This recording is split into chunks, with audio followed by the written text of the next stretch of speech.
Hi everyone, welcome to the channel. In this video, I will show and tell you how to specify your location in Bio Instagram.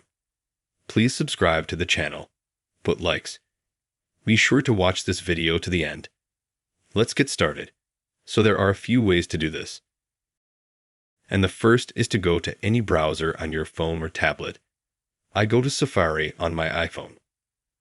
Then in the search bar, we write the word Maps. We open Google Maps. We open a map. We click Location. We get our location where we are at the moment. We zoom in. Like this, click on this point. Then scroll to the side. Click Share. Swipe down. Hit Copy.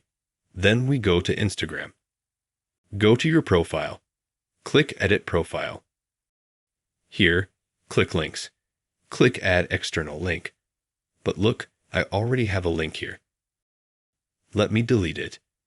I'll show you how to add it again. Here you go, Edit Profile. Links. Click Add Link. Paste the link that we copied from Google Maps. You can sign the location. I mean, this is where I am or whatever. Click Save. Exit, and click Save again. Now you have your location in your bio page. You click here and people can see where you are. That's how easy and simple it can be done. If you liked this video, be sure to like it. Subscribe to the channel. Thank you all for watching this video. See you later. Goodbye.